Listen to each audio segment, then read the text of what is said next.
Assalamualaikum dan salam sejahtera. Nama saya Hafizah Asidi bin Abdul Halim. Nombor bateri 258 dan 226. Hari ini kita akan menceritakan tentang syarikat PKS utama di Malaysia, yang mana adalah syarikat Mudin, antara yang terkenal lah di Malaysia. Okay. Dia bermula pada tahun 1987. Pada mulanya dia bermula lebih awal lah, tapi pada masa tu Tuan Haji Zakaria bin Ashad hanya melakukannya sebagai kecil-kecilan dan hanya membuat produk ubat-ubatan tradisional saja. Dan selepas itu dia baru memulakan produk seperti kicap, sos dan juga cuka lah. Dan dia memulakan perniagaan ni di Kedah, di daerah Pendang, dan ditubuhkan pada 1987 untuk membuat kicap dan sos lah. Sekarang dia dah diterajui oleh anak beliau bernama Tuan Haji Syahri bin Zakaria, dan dia meninggal, Tuan Haji Zakaria meninggal pada tahun 2010 lah. Dan sekarang dia meneruskan perniagaan bapanya. Tuan Haji Syahri meneruskan perniagaan bapanya dan bermula dengan menggunakan motosikal lah. So kalau kita tengok kat sini, permulaan tu agak susah lah, di mana kebanyakannya PKS memangnya begitulah, di mana dia bermula di bawah dengan cara tradisional pembuatannya, tidak ada mesin-mesin yang canggih. Tapi dekat sini kita tengok dia berusaha untuk mengubah kehidupan dan juga untuk mengubah keadaan ekonomi keluarganya lah. Bermula dengan motosikal, dan selepas itu baru memiliki sebuah kereta yang dibeli dengan harga RM3,000. Dekat situ baru dia mengorak langkah untuk melebarkan dia punya perniagaan lah. Sebelum ni hanya buat daripada kawasan Pendang saja atau kawasan berdekatan. Dengan adanya kereta dan juga muatan yang boleh dibawa lebih banyak, dia mula untuk expand perniagaan kepada daerah-daerah di sekitar Kedah dan juga masuk kepada Perlis dan juga Perak dan juga Pulau Pinang lah. Okay, bermula dengan modal sebanyak RM10,000, dan kita faham bahawa produk Mudin adalah yang setakat ni paling murah lah. Harga cuka dia adalah bermula daripada RM1.45 dan ada yang produk sehingga RM25. Produk yang ada adalah seperti kicap, sos cili, sos tomato, cuka, kopi. Dan pada 2010, setelah 20 tahun berkecimpung dalam bidang pembuatan makanan, modal capital dia sekarang sudah mencapai kepada RM300,000. Okay. Dan ini adalah pengiktirafan yang ada, yang diberikan oleh pihak-pihak seperti SIRI, MARA, MADA, FAMA, dan juga Mudin menerima anugerah Good Manufacturing, di mana dia melihatkan sebagai pengorak langkah, di mana Cik Syahri telah berjaya meningkatkan perniagaan beliau kepada yang lebih tinggi dan lebih baik untuk bersaing dengan mana-mana produk yang ada di tempat yang ada sekarang seperti Maggi, Live, dan juga dia mendapatkan sijil halal lah daripada pihak JAKIB. Itu yang paling penting, kerana kalau kita tengok kat sini dia ada tulis Muslim product. Bila Muslim product mesti dikaitkan dengan halal. So kalau tak ada halal tu, orang Islam akan sangsi dan juga was-was dengan penggunaan produk. So dia mengambil inisiatif untuk mendapatkan persijilan semua. Macam dengan MARA, dia dapatkan ilmu macam mana untuk menjadi usahawan yang lebih baik. Dengan MADA, FAMA membantu dia daripada segi untuk mempromosikan syarikat. MADI membantu dia untuk mendapatkan bagaimana untuk mendapatkan produk yang lebih baik daripada bahan mentah yang diperolehi. Okay, seterusnya dia strategi adalah, dia punya mula strategi adalah daripada penjualan terus. Mana Encik Syahri sendiri turun, pergi ke kedai-kedai runcit dan juga mana-mana pasar raya sendiri. Tapi agak cost efficient lah, tidak berapa baik, di mana dia kena bawa sendiri barang-barang tu, dan juga amat terhad lah. Dia punya kekangan tu agak terhad, di mana barang yang boleh dibawa. So seterusnya dia mengorak langkah dengan menggunakan iklan di radio. Masa iklan dekat radio tadi tu, dia banyaklah digunakan macam pada hari raya. Dia menggunakan promosi, meletakkan dia biasanya dekat radio negeri Kedah lah.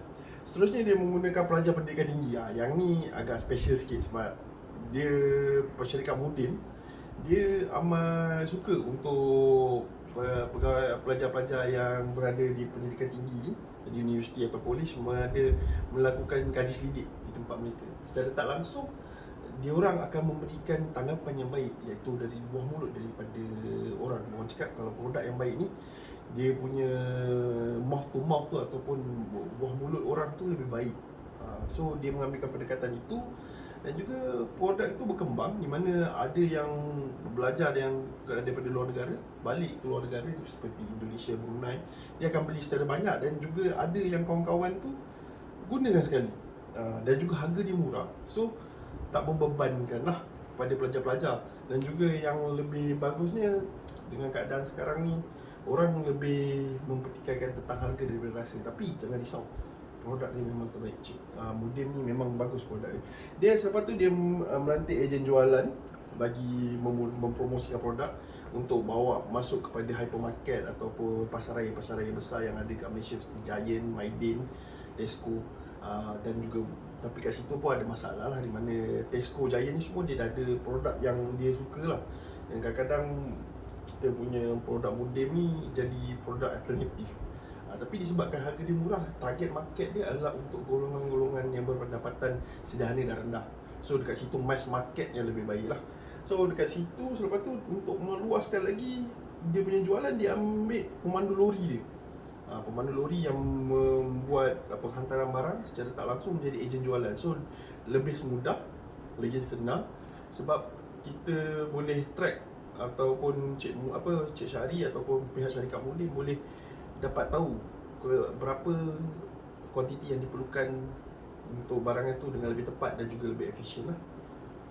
So visi dia adalah untuk jadi syarikat yang mengeluarkan produk berkualiti tinggi dan halal untuk di pasaran dalam dan luar negara. Visi kedua mudim ialah jadi syarikat yang terus menjadi penyumbang kepada peningkatan ekonomi Bumi Putera di Malaysia. Alhamdulillah, kawasan yang dia buka tu dekat Pendang.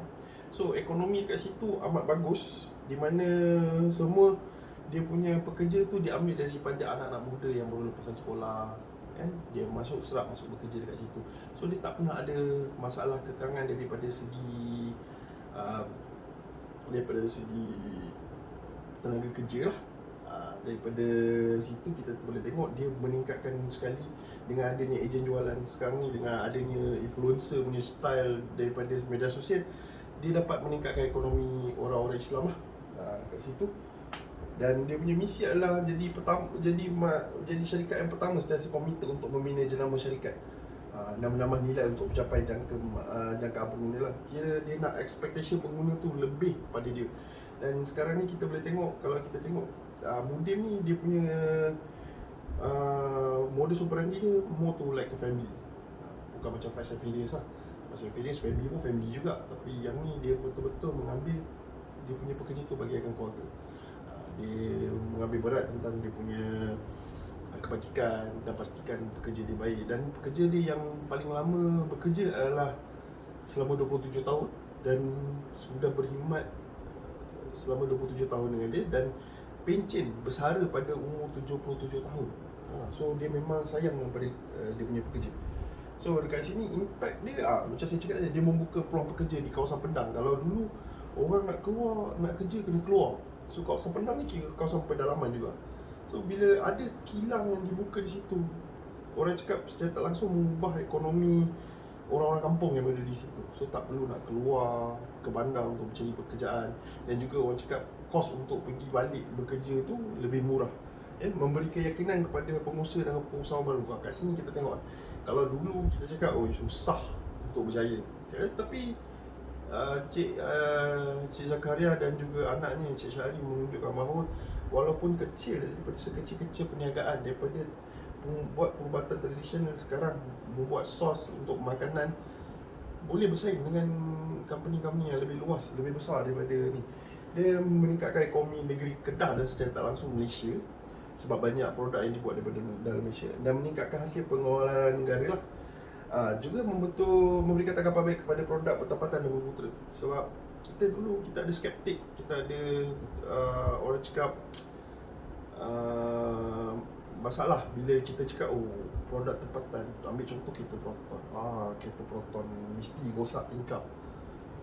Kita ada skeptik tu pada produk tempatan, tapi kat sini kita berubah, di mana dia memanglah ini orang cakap kicap, bukannya kereta, tapi orang cakap kat situ dia evolve, dia berkembang daripada sebuah company kecil kepada besar dan sekarang dah jadi senior berhad, dan juga membuat research untuk mendapatkan produk yang lebih baik, cara untuk buat rasa tu lebih rich tanpa menggunakan bahan-bahan yang tidak baik lah. Dan juga seterusnya membuat packaging dengan lebih baik. Dulu pakai botol kaca, sekarang dah pakai botol plastik. Sebab apa? Kat situ botol plastik lebih ringan. So dia cuba untuk evolve dan memudahkan dia punya pelanggan. Okay. So dengan ini saya tamatkan presentation saya, dan juga saya berharap dengan adanya testimoni ni ataupun presentation ni kita dapat membantu untuk membina negara dengan lebih baik dengan adanya produk-produk tempatan yang kita boleh support lah. Kita tak perlu support untuk produk luar saja. Kita lebih baik support produk tempatan, bantu ekonomi negara balik yang baru lepas daripada pandemik dan masih lagi dalam pandemik COVID-19 ni. So kita boleh bantu untuk binakan produk tempatan lebih baik daripada kita membantu produk luar. Sekian, terima kasih.